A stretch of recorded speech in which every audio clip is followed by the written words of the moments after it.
Hello, everybody. Thank you for coming. And I'm very proud to be able to present Robert Lepage, the Canadian director. And I don't know if you've seen his show, 887, but if you haven't, you must come tonight or tomorrow.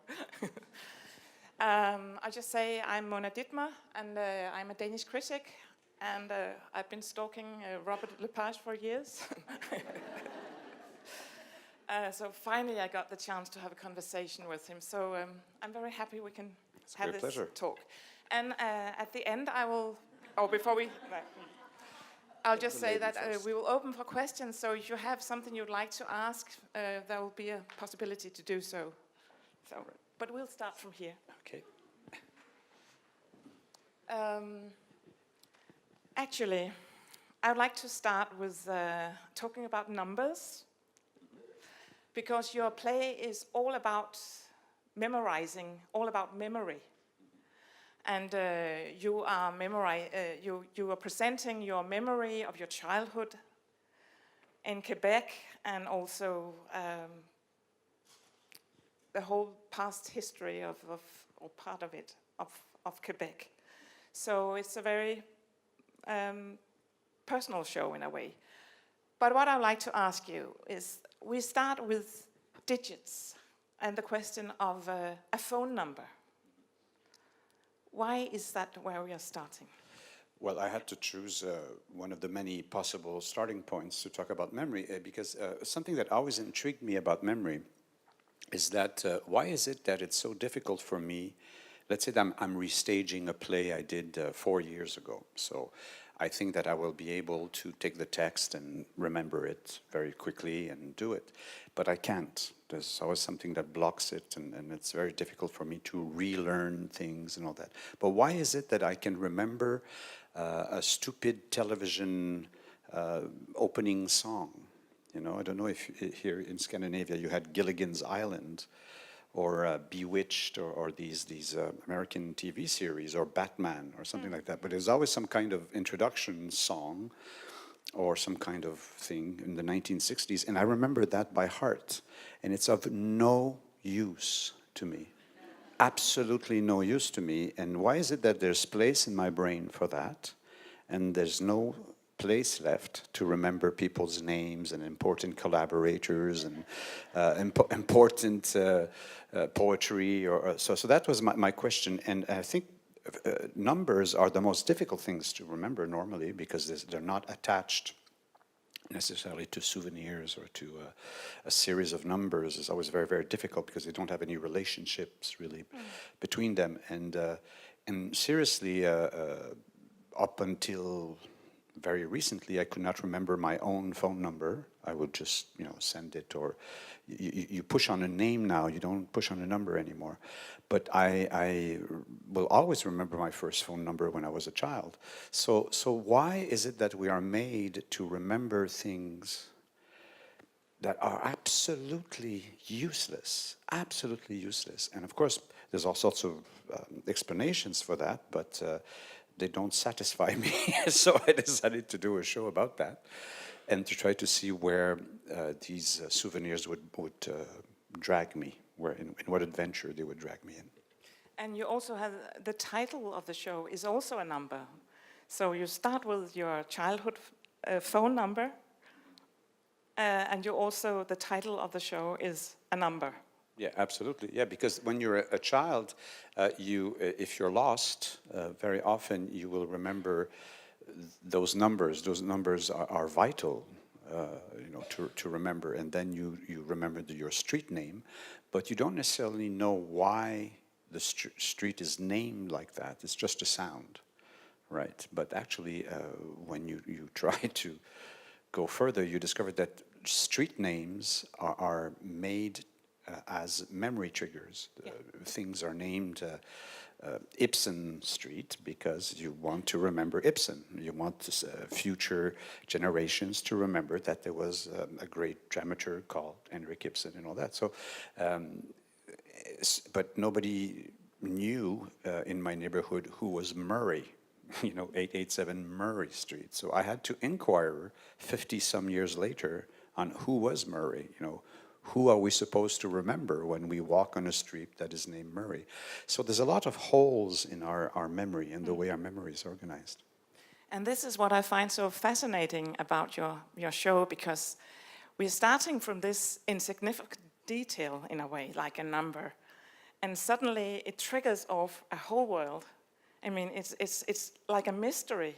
You look at these digits and suddenly you open the door, and then it's like you have kind of progressed to show us in this piece that we can start from a small detail and it triggers off a whole world, and another detail, and suddenly we are confronted with a whole network of details. Of course, there's thousands and thousands of these possible triggers for all these different details. But there's a moment where you, as an artist, you have to choose the ones that you think will also trigger the audience's imagination, or that the audience will relate to.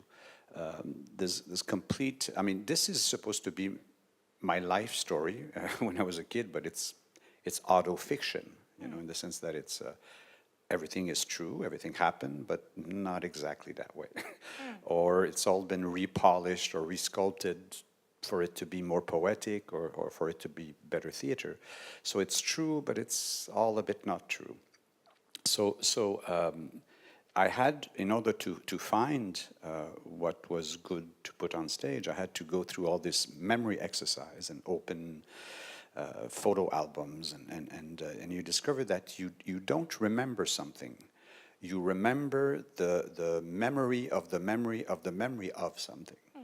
And you even remember things that you never lived or that you've never seen, because somebody at one point in your life has put this in your brain as if you were there. And very often I would have friends who would tell stories about something when they were children. They would say, I saw this and I did this. And then their sister would say, no, you weren't born when this happened. Yeah. You haven't seen that. So why is it that I remember that? So there's something interesting about the truth or the untruth that is carried by one's memory. So we remember what we want to remember. We don't necessarily remember what we need to remember.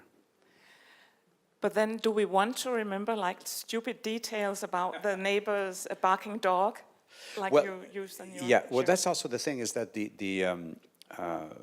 in the exercise, well, for those people who haven't seen the show, I don't want to spoil all the surprises, but let's say in the building, which is exactly, when I was a child, we lived in that apartment right there, and all of the neighbors around us, of course, all had peculiar personas and characters and all of that, and through the 10 years where I lived in that building, neighbors kept changing. Some people would move out and they'd be replaced by other neighbors. So of course, some neighbors were more interesting to put on stage than others. And some neighbors were more representative of that period. So that's how most of these neighbors that I've finally selected would represent something very specific in the political and social reality of Quebec in the 1960s. So they're not there by chance. So they didn't necessarily all live at the same time, all in different apartments. I've cheated a bit, but they certainly all existed. And they all come with their own stories and their own baggage and their own identity.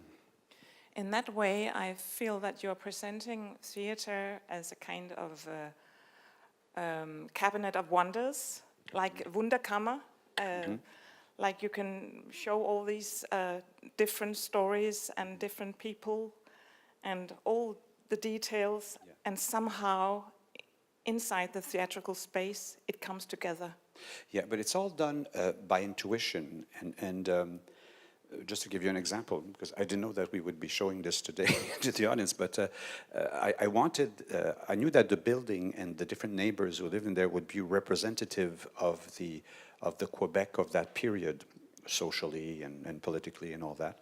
And so I choose to do this building, and I thought this building would be a metaphor for what Quebec was at that time. And I only discovered very late, when we actually built the building, that there was this thing here, this detail in the building I'd never seen, which is the symbol of Quebec.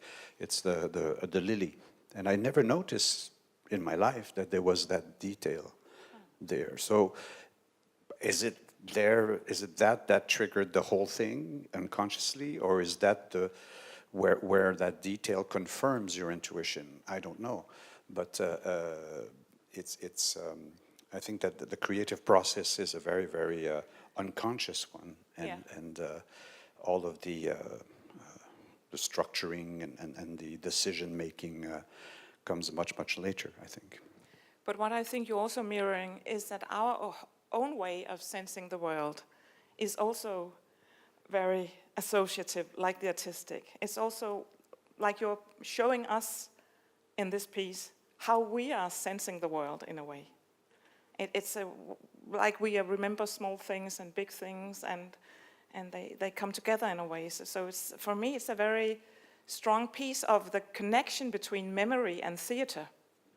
Well, I was very conscious when I was developing this show of the role of theater in the theme of memory.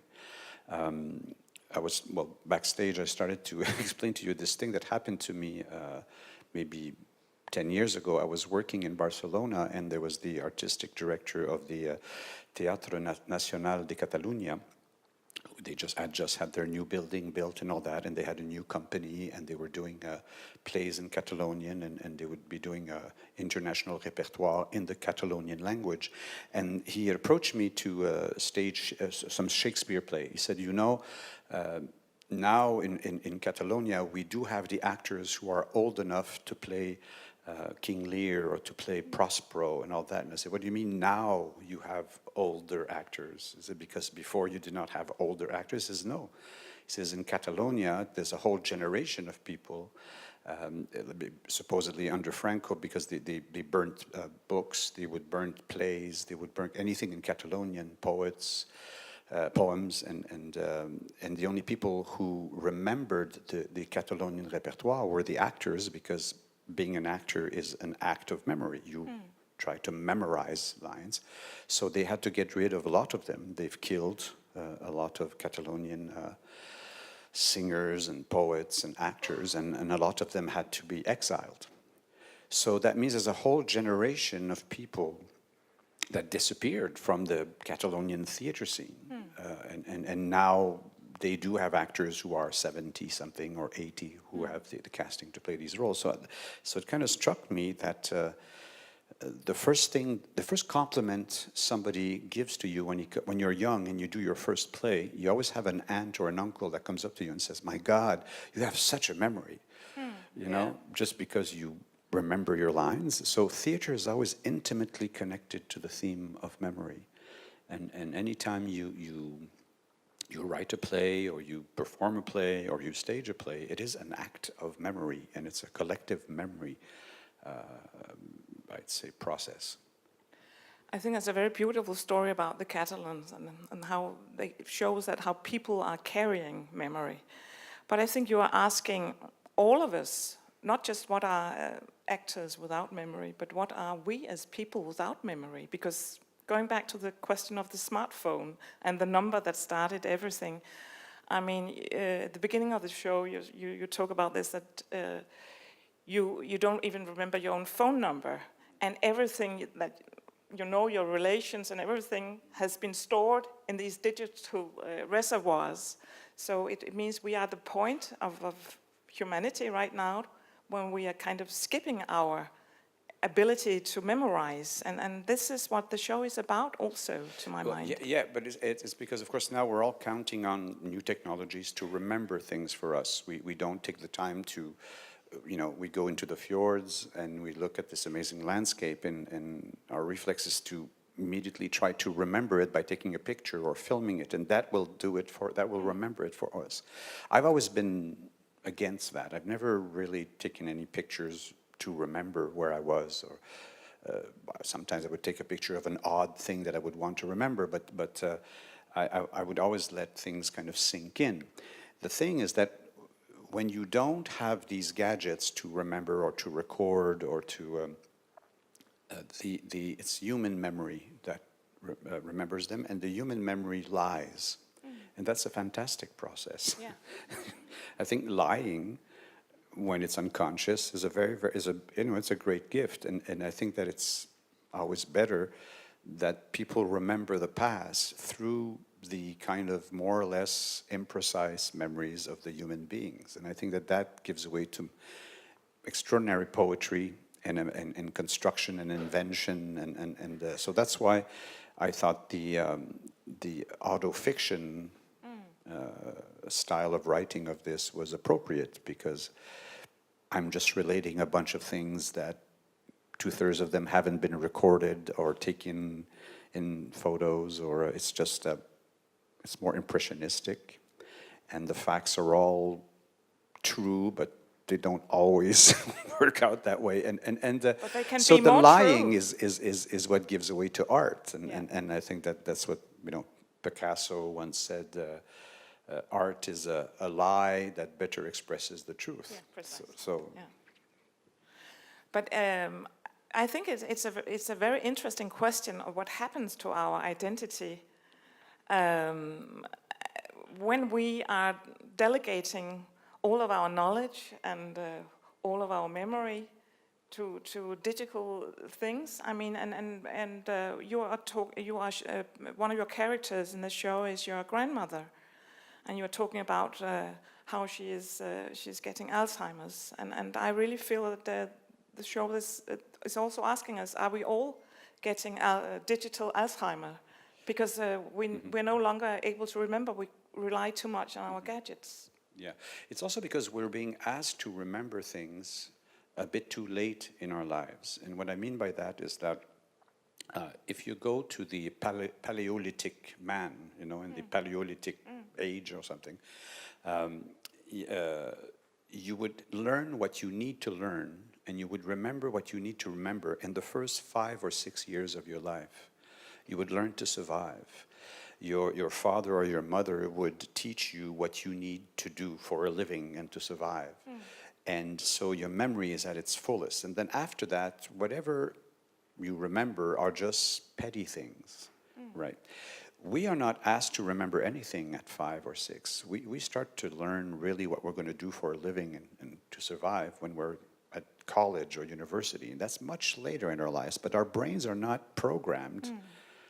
We're still programmed in the Paleolithic time. So that's why we remember, stupid things like TV shows and early souvenirs much better than today. So we don't have any kind of emotional connections anymore to things that we learn or we see or information but when we're very, very young, we do have, because that's how we're learning about the world. But something I find interesting about, because the show's been touring for about 2 years now, on and off, and we've played in many different places, and the Quebec political and social context of the 1960s and 70s, nobody knows anything about that, and it's of no interest for anybody. It doesn't have any impact on your lives. It's really like something completely remote. But people identify to it. And that's what they understand it. They're not aware of it. They don't know that this and that happened, and there were kidnappings and bombs, and there was all these things going on in Quebec when I was a kid. It was a huge thing. But because we weren't one of the important cultures, or we weren't in the foreground, these things have been kind of ignored for many, many years. But when I started performing this on tour, I could realize that it triggers people's memories of that time. There were things pretty similar happening in Germany at that time, and in Italy, and in France, and everybody had their moment with either terrorism or working class struggles or cultural language struggles between different communities of different cultures, and everybody at one point in their history had that, and they had to deal with it. They either suffered, were victimized by it, or were completely of a different opinion.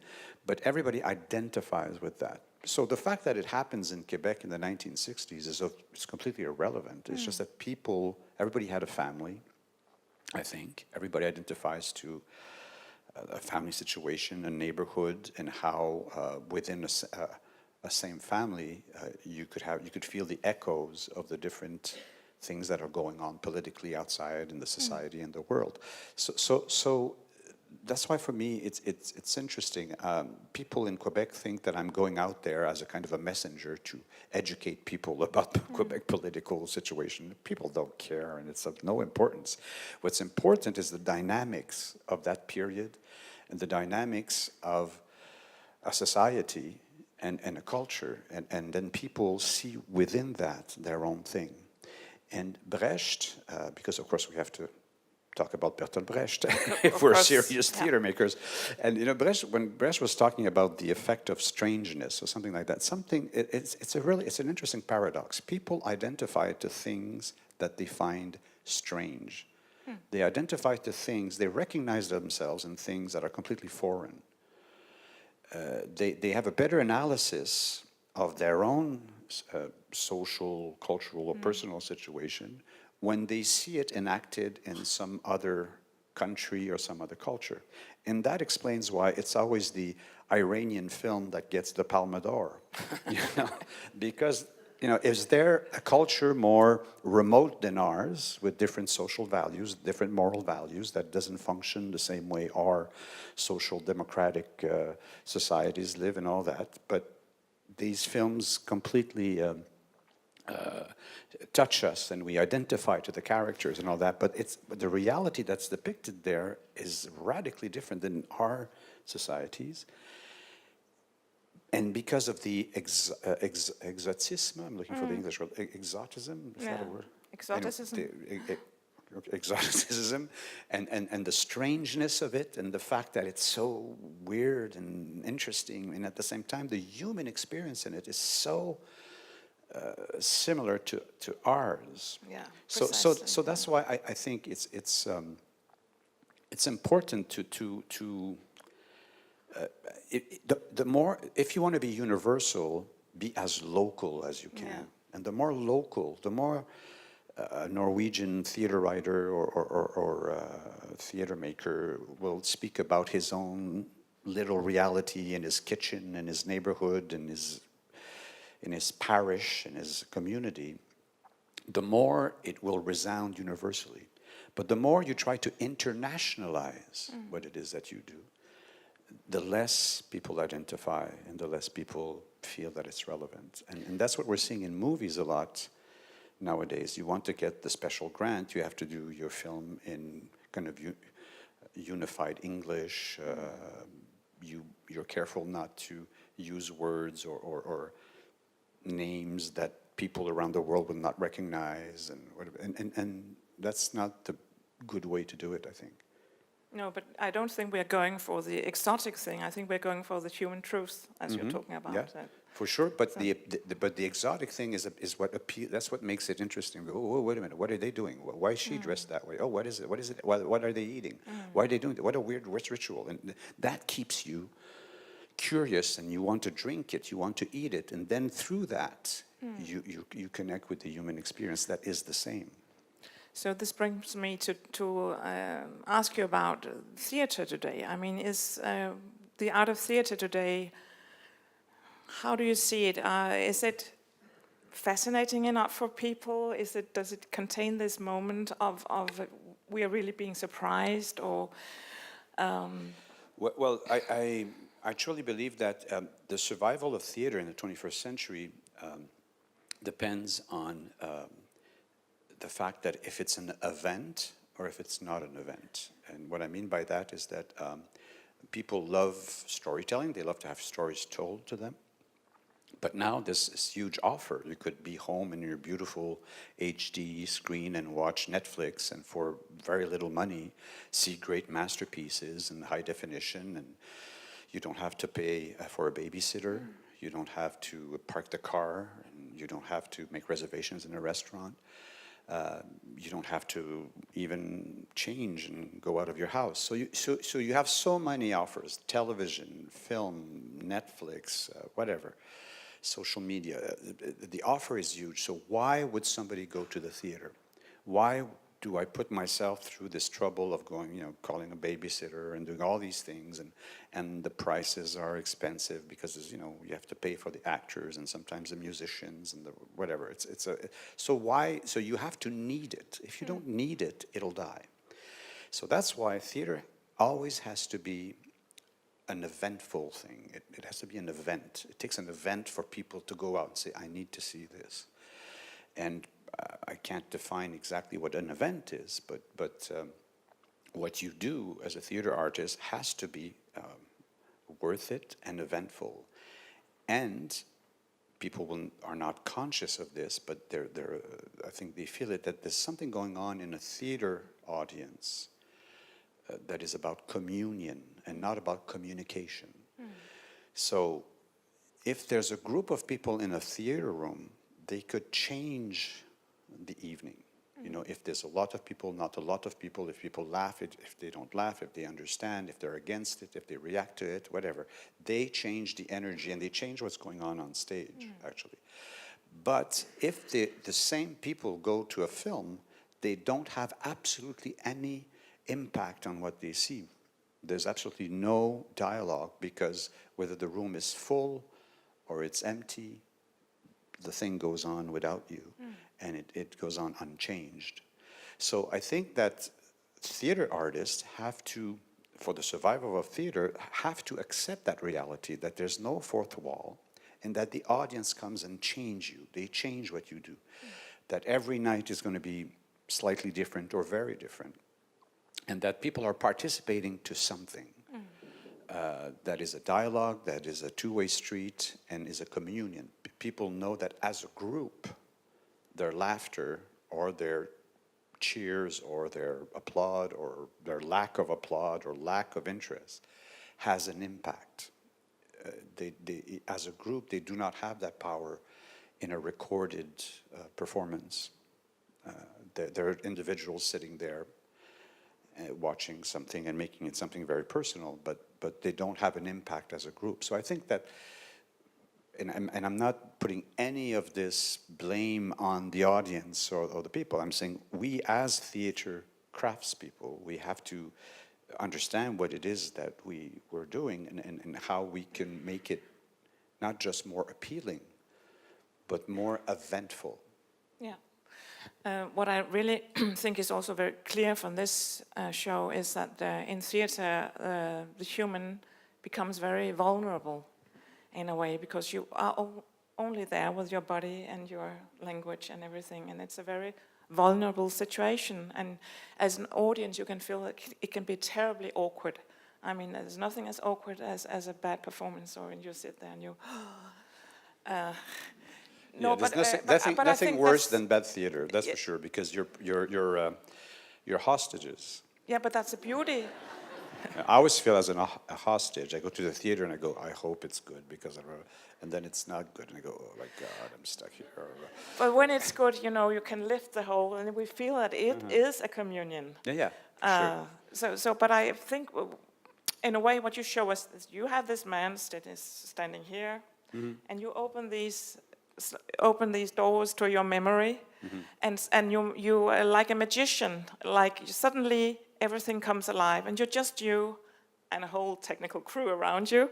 But you're showing in theater. Suddenly you open doors to other worlds where something fantastic can happen. So I think I like this idea about theater as being very simple, very human, very vulnerable on the one hand, and on the other hand, it can certainly... Oh yeah, for sure. There is a sense of control at one point if you want these things to happen and all that, but they're also very vulnerable. Yeah. These things can also fall. And the thing that's very sporty about theater compared to film is that you could always drop the ball, right? Yeah. Either you have a blank, either something falls, either something doesn't work. It's part of the sport, it's part of the risk, it's part of the circus act. And that, I think, should be part of what's so exciting when you go to the theater. You're seeing performers. Yeah. And I always make a difference between an actor on stage and an actor on film. I'm not denigrating film actors. I think they're doing a great work. It's just that they're actors. On stage, you have to be a player. Yeah. And that word's been kind of evacuated from a vocabulary. We're saying, oh, the actors were so good. Yeah, but they weren't good players. They weren't playing like it should be, pretending to be and playing a game and with rules and with an audience that follows the rules and, like the real sense of it. And that's why we call it a play, right? And in French, when we talk about acting, it's called le jeu, the game. Yeah. And I know all the Germanic rooted languages have the word Spiel or Spiel, which also means playing. So, but the idea of playing, that people are actually, we're going to play a game. It's a game. Yeah, I think you're inviting us to a game here. You're playing. You're playing with different spaces. You're playing with. Well, you establish the rules. You say, well, tonight's game, these are the rules. So this means this, and when you see this, it means that, and you go on, and you trust the audience's intelligence, and the playfulness of the audience, and I think that something that people forget is why they come to the theater for. When you come to the theater, it should be like going to a gym, right?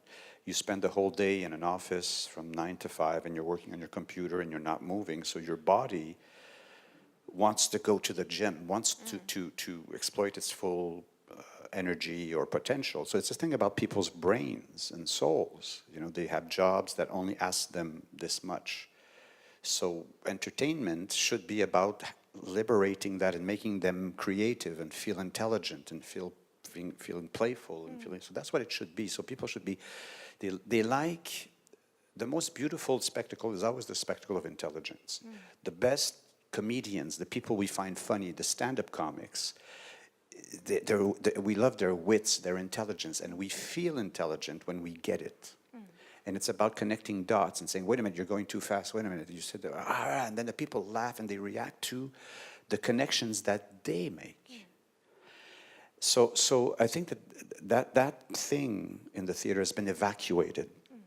And very often I go see some friends in plays, and they're amazing actors, and just sitting there, they're going through this whole kind of method acting, and there's this huge fourth wall that's very, very thick, and the people in the room feel they're not allowed to cough, or they're not allowed to interact because they're going to disturb what's going on stage, and they seem to be so moved on stage. On stage, they seem to be leaving all these amazing emotions, but there's no emotion in the room.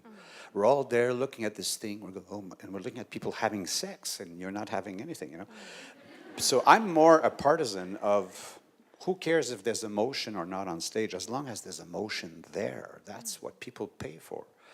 And that's what they want, and they want to feel, and they want to think, and they want to connect dots, and they want to, so that's what I'm saying. We have to ask ourselves, as theater artists, why are we doing this? And where should the emotion be? Where should the ideas and the thinking be? It should not just be on stage.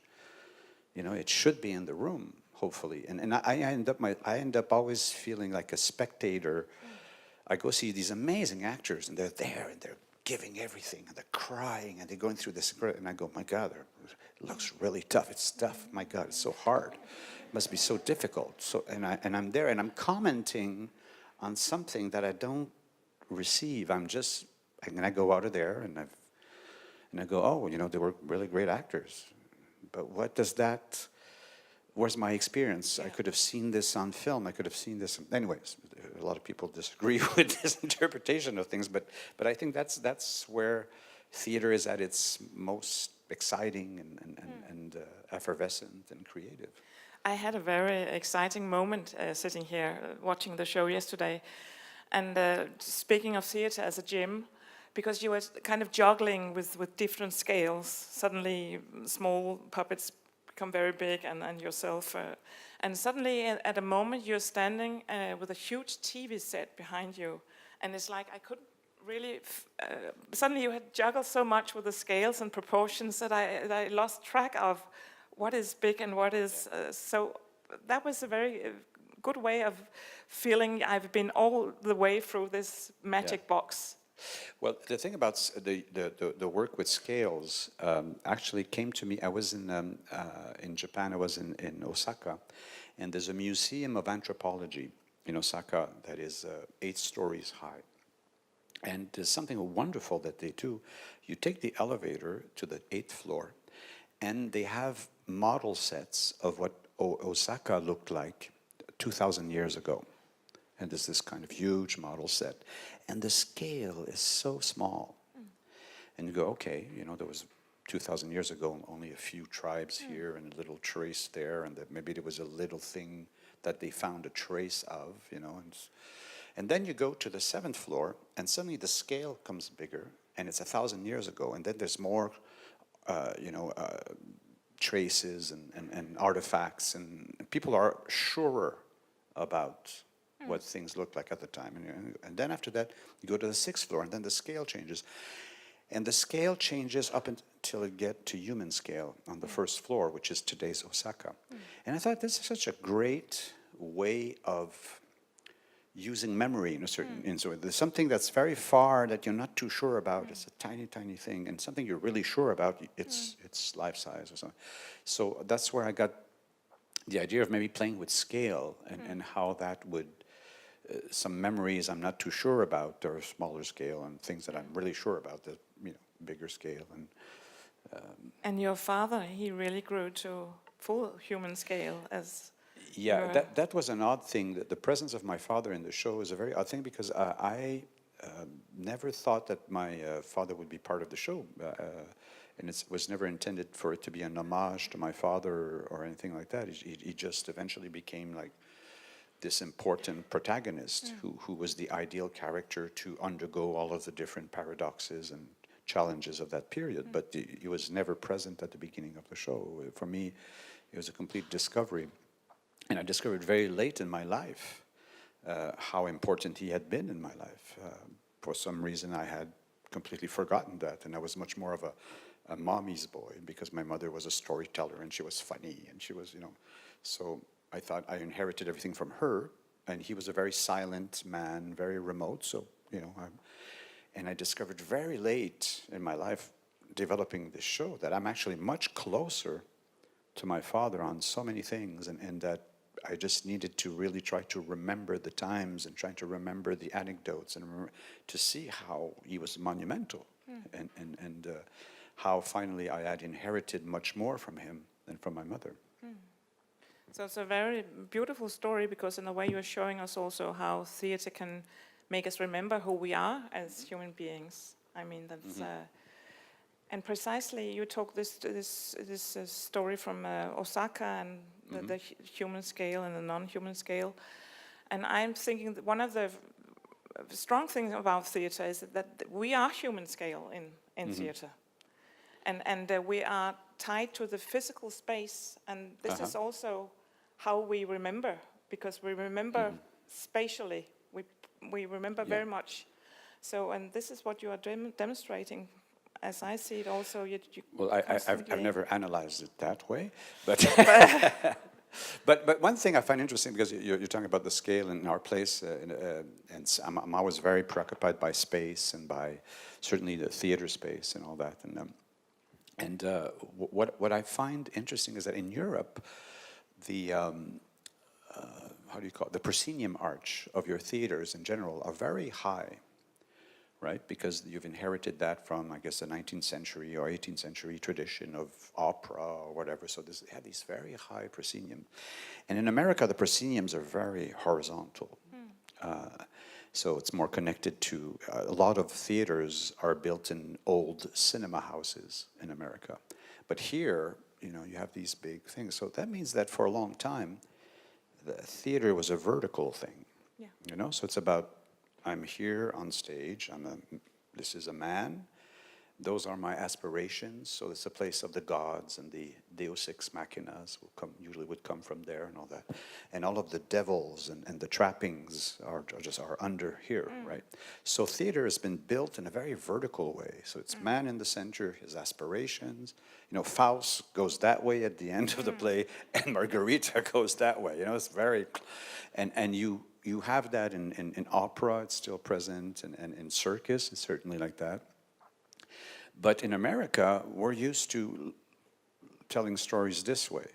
It's road movies, and it's the man in landscape, and people walk on stage there and they walk out that way. You know, it's very horizontal. And that I've always been fascinated by that. You know, and how depending on your theater tradition and how you tell the story. Do you tell the story this way or that way? You know, so when I worked for the circus, I worked for Cirque du Soleil on a few shows. And it's interesting because even though you try to do a show like that with Cirque du Soleil, there's always a coach or somebody that comes up to you and he says, okay, well, your show, this works, that works, but what's here? And you go, what do you mean, what's here? Well, the audience has a neck, you know, and you can't always be like this for 3 numbers and then come down. You have to be in the middle a few times. So there's this whole physiological relationship to how you tell a story with circus and how you, of course, if you're only doing aerial stunts, that's one thing, but a circus for practical and physiological reasons allows the audience to, you know, do this once in a while, and then goes and buys some popcorn. But so for me, that was very, when I started to work in opera, when I started to work in circus, I could see that the theater is probably inheriting all the wrong things from film. Yeah. That we should be more inspired by opera and more inspired by a circus, because you have in this vertical movement the aspiration of man who wants to elevate himself and who, of course, is challenged by all of the pitfalls, all the trappings. Yeah. You know, so it's a very metaphysical space in a way, the theatrical space. Absolutely. And also talking about, the memory. I mean, we also have in theater, it's like a big shaft where you have a dialogue with people, voices that are 2,000 years old. I mean, the old Greeks. I mean, this is one of the interesting things, that you have these apparitions from the past suddenly standing there, like your own father from being a small, suddenly life-size. Yeah, absolutely. Something actually, it's indirectly connected to what we're speaking, is that the fact that the building is a vertical one, right? That was one of the reasons why I thought it was interesting to try to reproduce it. But it's also because it is like our brain. It does have a right side and a left side, and it has a cortex, and it has all that thing. So it's important for me to try to create that division in space. And certainly in the 1960s in Quebec, the right and the left was what the problem was. There was as many people on the left as there were on the right, and there was a big class struggle, and the people on the right spoke English and the people on the left spoke French, and there was this whole kind of division. So for me, it was like an important starting point to create something, an object on stage that would have this contradiction or this bipolar kind of architecture. Yes, and on many levels, because it's both the brain and it's also your own story, personal story, having both French and English as your language, and also the whole situation of Quebec. So I think it's that you are juggling on many levels all the time. But as I said, they're rarely conscious. No. They become. I can speak about it now because there's people like yourself who do analysis of it and make me feel intelligent. But when I do these things, they're all it's all very intuitive, and you only verify these things by the reactions you get from the audience. By the reactions you get from the audience, that was a cue. So, are there any questions out there that we haven't touched upon yet? Yes.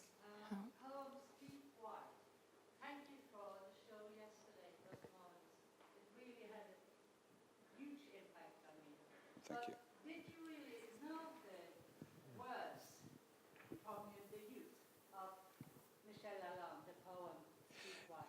Yeah, well, for people who didn't see the show, one of the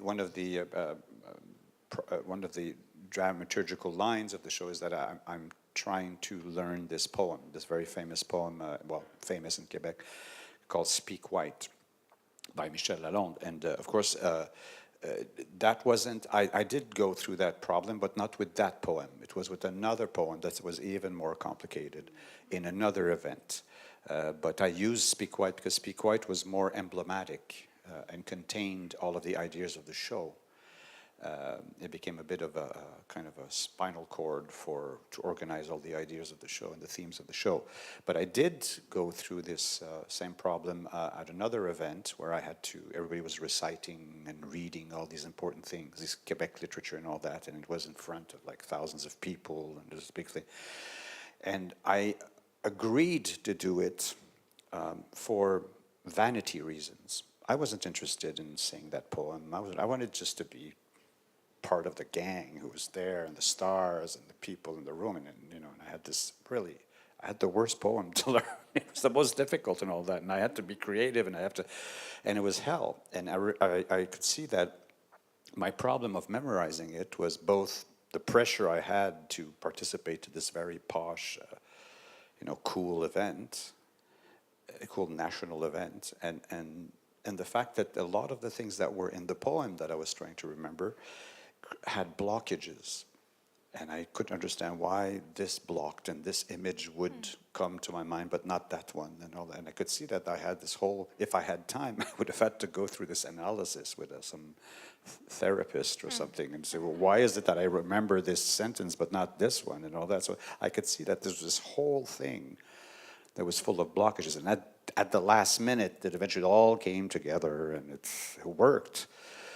But you as an actor, and as an aging actor, you become preoccupied by the fact you can't learn a text. I used to learn it like that, and now why is it that I can't? Is it just an aging thing, or is it a blockage thing?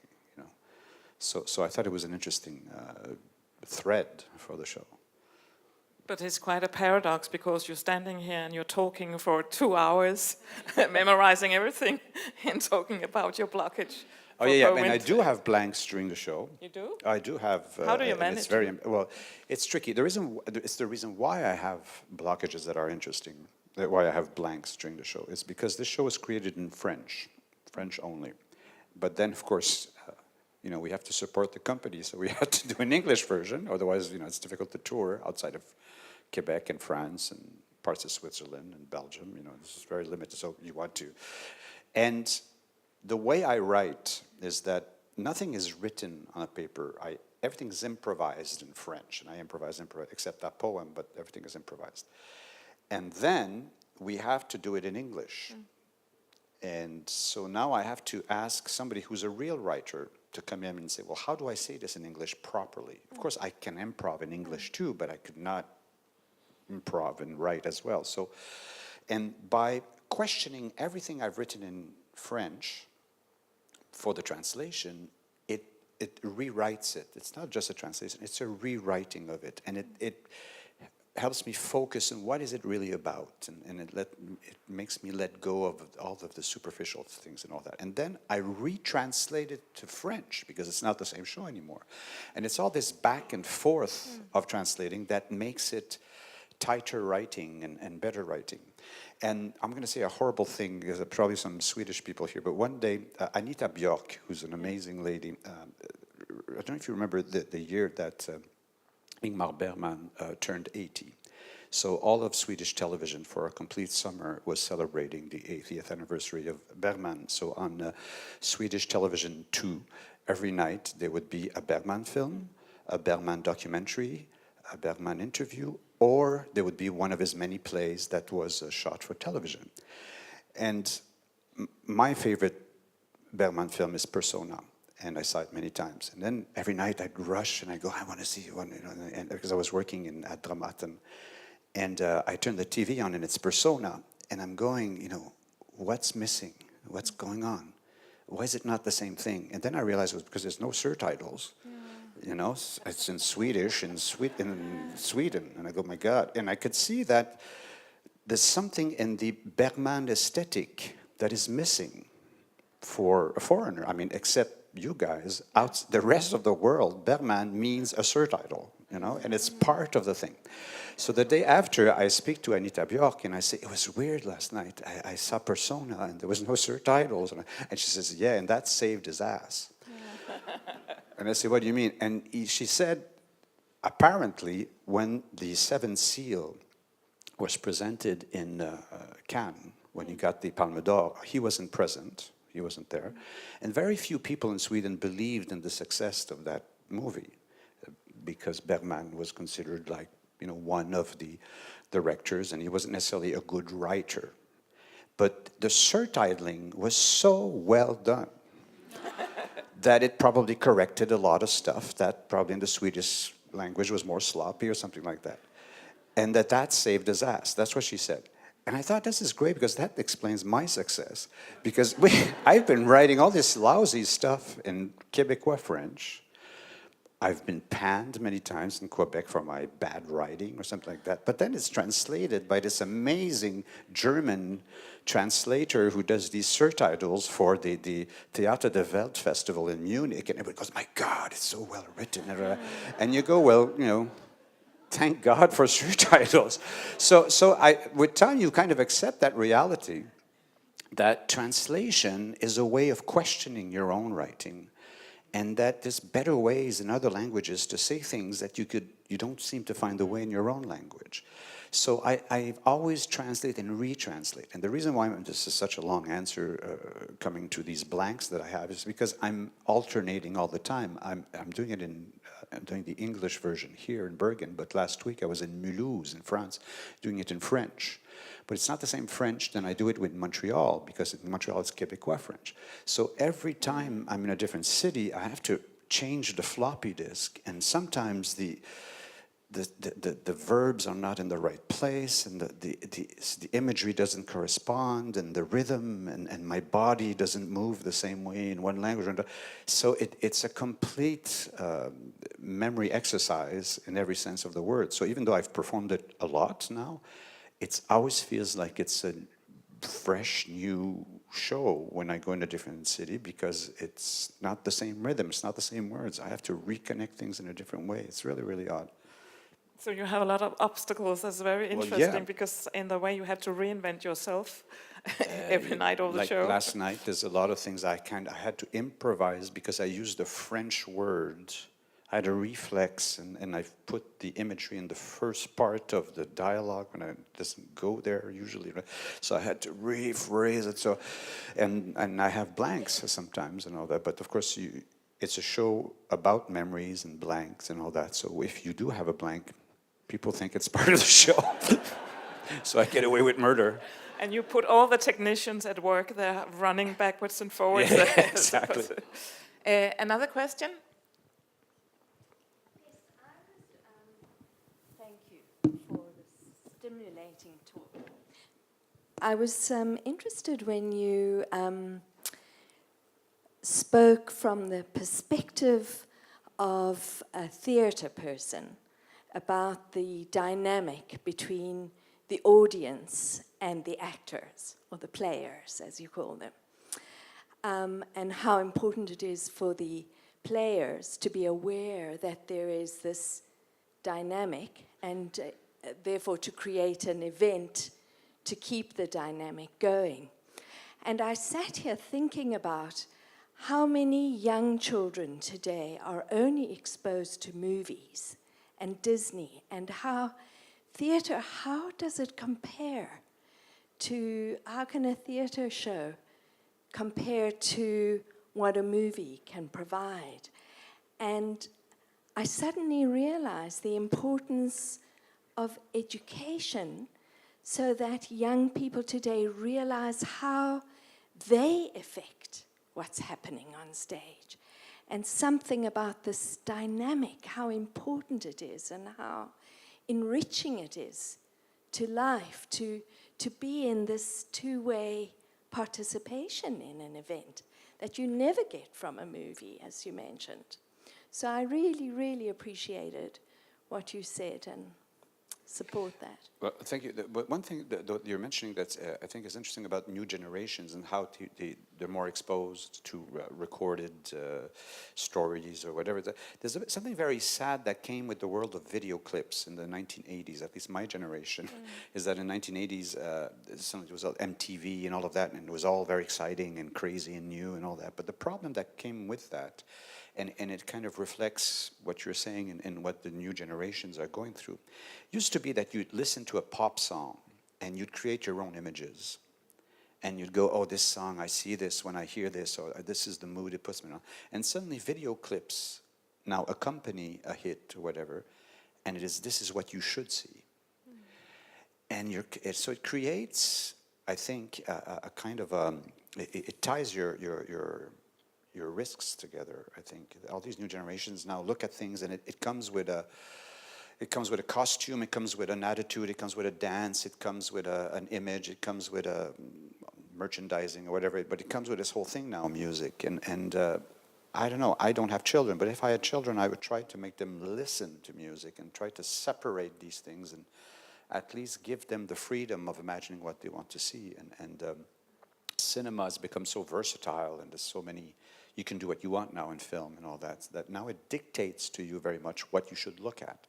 The thing about theater is that, in principle, even though we do have some kind of control on where we want people to look, there's a freedom. If people want to look around and focus on another detail, on another actor or whatever, it's difficult in a one-man show to just to focus on another actor. But what I mean in general is that there is that kind of choice and that freedom, and it's important, I think, to expose all the new generations to that option. You know, that it's not just tell me what to think and I will think it.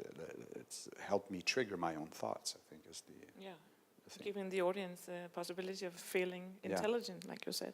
You talked about Brecht. Brecht, yeah. Yes, and I was just wondering, did you use like Weltfremdungseffekt? Effect. Well, I mean, I know about it. I've learned it in theater school, and every culture has a different interpretation of what it means and how it should be. In fact, in German, it really means the effect of strangeness, right?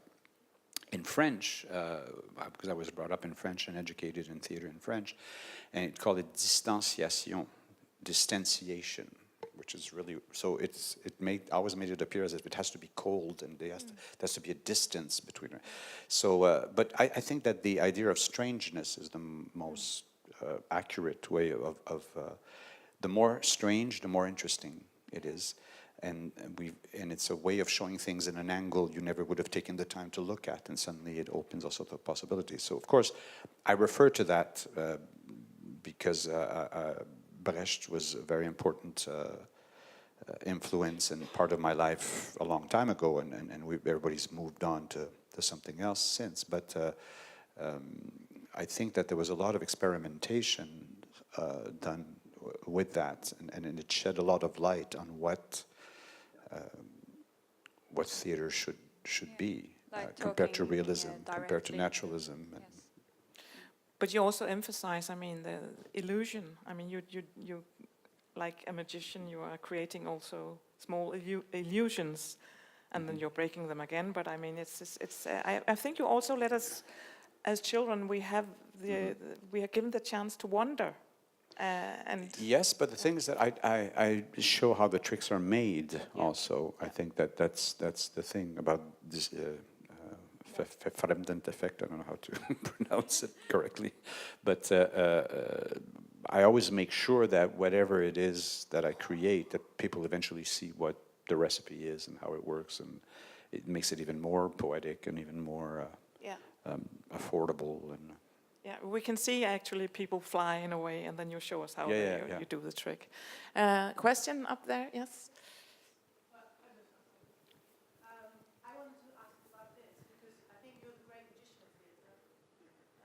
Great magician of theatre, and as I'm really involved with decoration, I just would like to know about the relation of the actor and what's happening to the set as such and the tricks. Well, it's interesting because you presented yourself by saying that you're interested in decoration, which I'm sure is machine. the way to say it. But it's interesting because there's the décor. In French, we say le décor, the set. But it has the decoration connotation to it. I'm more into scenography, which is more stage architecture. And it's an important distinction because I think for a long time, stage craftsmen and designers and all always felt they had to decorate the action. Their input is to be behind and to decorate what's going on, when in fact it has to barge in, it has to say its own thing. It's as much part of the writing as the text, as the acting, as whatever. So I've always given it a lot of space and a lot of freedom. So people who work with me, whether they're designers or whatever, musicians, or the thing is that we try to put everything in one big melting pot, and at the end, one of these things will have the lead and will say the thing, and it will be the person or the thing that will say it better. It's always nice to have a kind of a balance between all of that.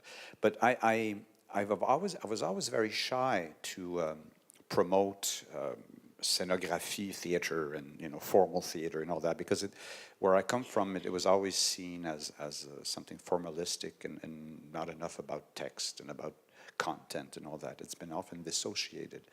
And in the early 90s, I went to Japan for the first time, and I started to hang out there and started to work in Japan a lot, where that shyness does not exist in the theater, where everything is there for a reason, everything is there for, so, in the kabuki, there's so much freedom. It's acting and scenography and costume design and lighting and music and dance. All these things are all on the same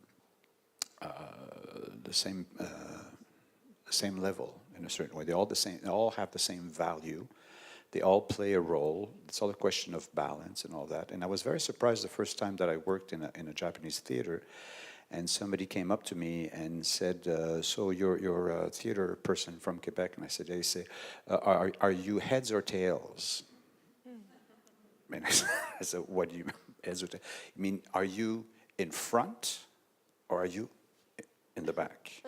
So are you heads or tails? And the way he kind of described it, it's as if in the Japanese theater, it's the two sides of a same coin. And there's no, yes, the head part is what people see, and it's where the people shine and people, but there's this sense of balance with the tails, the other side of the coin. It's as important, and it's as so you could feel there's a in Asia in general, in the theater world, there's a sense of balance between these two things, and I think. It's my theory, but because of all of the psychology, exploration, psychological theater, naturalistic theater, and all these things of in the early 20th century, and the influence of the early movies on theater and all that maybe heads became a bit counterbalance, and we always feel a bit kind of shy if we're on the other side of the coin to impose or to show what we do. So you kind of created a balance with your own well, theater? Yes, there's a moment where I stopped being ashamed Yeah. of believing in form and believing that there is poetry in space and shape, and that the actor sometimes has to give way to something that is, as long as all these things support each other. And when I started to integrate new technologies in my work, it was always very important that the new technology does not do its own show on its own. That it's not decorating the thing or drawing attention. It's there to support the actor. It's there to magnify the actor. It's there to echo the actor or the performer. Thank you very much for giving a tale to Western theater and reminding us of the importance of space and theater as a place to remember, where we remember ourselves. Thank you so much for coming, all of you, and thank you so much, Robert Lepage. Well, thank you. Thank you for coming. It's very nice of you.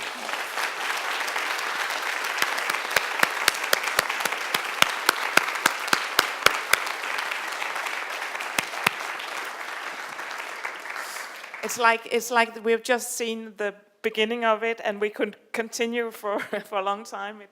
It has triggered off our memory and our expectations. But thank you very much. Okay, thank you for coming.